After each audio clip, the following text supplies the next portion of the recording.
little brown. And there's one. And you see, they are so much alike. The ID features relate to subtle aspects and they're hard to. But that is the one that's being so highly decimated in the Northeast.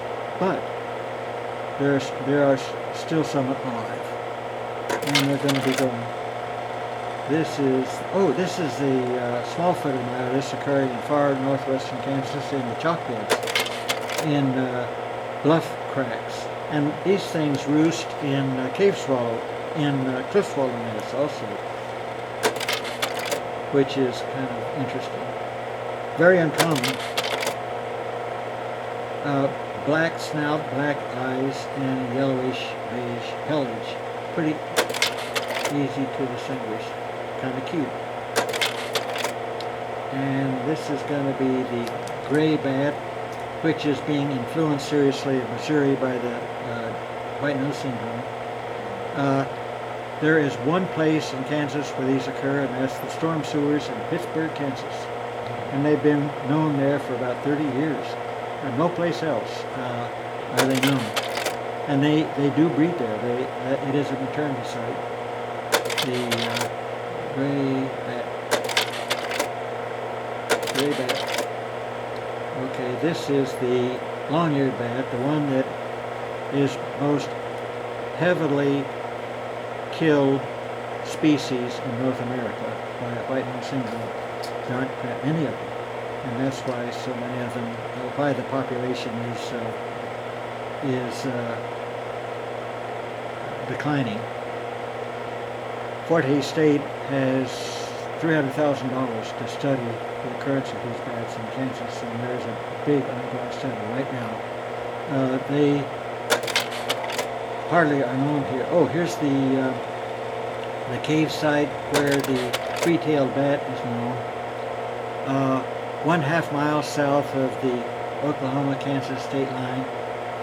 But these bats come out at night and they feed on Kansas insects, except mosquitoes. So after we cleared the trees out in front of the cave, here's the opening, the main opening. And from the inside, here it is.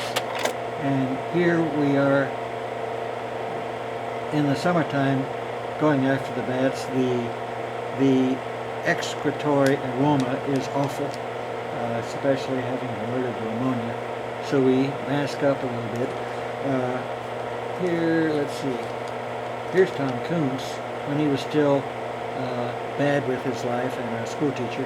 And here's his professor from Lawrenceburg. Down there. Here are the three tails. This bat, also known as the guano bat, occurs in larger numbers together than any mammal in the world. Several million bats in Bracken Cave down near Austin, Texas, in the summertime.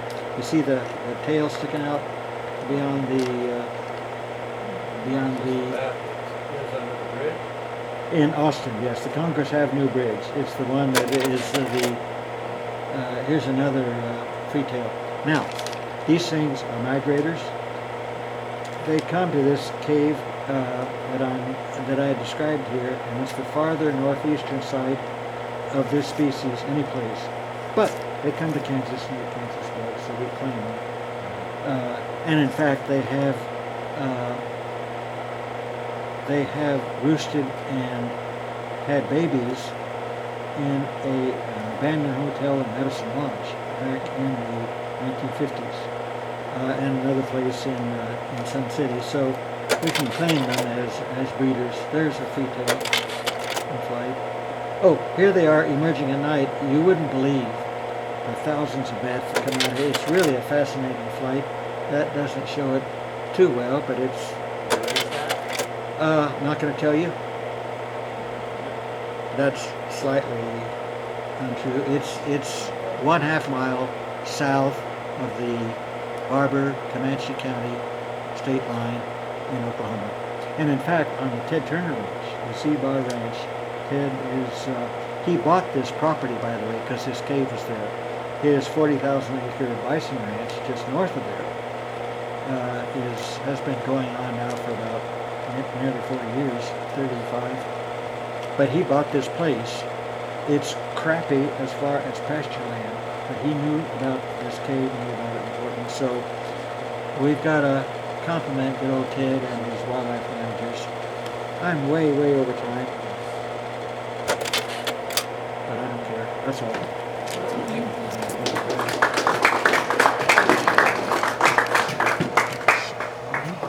Thank you for a lifetime of dedication.